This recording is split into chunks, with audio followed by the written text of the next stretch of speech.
insul olmasangiz bo'lmaydi dedi. Yo, insul ololmayman dedim. Shu dorilarni yozib berdi. Shuni oldim, shu bir hafta 10 kunga tushibdi. Nechidan nechiga tushdi? 18dan 9ga tushdi. 18dan 9ga tushdi. Juda ham yaxshi. O'zingizda boshqa o'zgarishlar ham bormi? Ya'ni tetiklik, uyquda yaxshilanish, davleniya pasayish holatlari sezyapsizmi? Bor.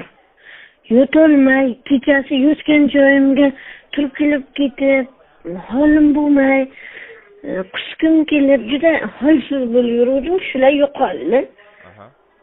Yaxshi yotyapman, yurishlar ham meni o'zi tushunasiz, qishloq joyga ishimni qilib yuribman. Unday bo'lganim yo'q, charchaganim ham yo'q.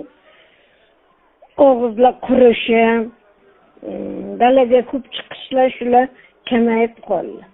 Tushunarli, juda ham yaxshi. Xudo xolasa, endi ozgina hali aytib o'tgandek, mana shu muammolaringiz bor, mana shu muammolaringizni ham endigina 10 kun bo'libdi boshlaganimizga. Gulbahor ona, qolgan kurs lishiniyasi davomida ham mana shu muammolaringizni bartaraf qilib, ya'ni yanada o'zingizni qulay his qilishingizga xudo xolasa sababchi bo'ladi Gulbahor ona. Tushunarli-ya?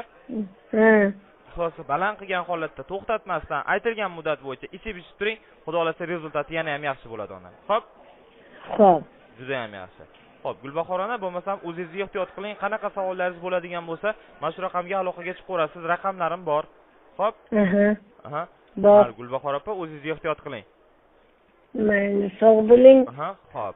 Alloh asrasin sizlarga. Rahmat.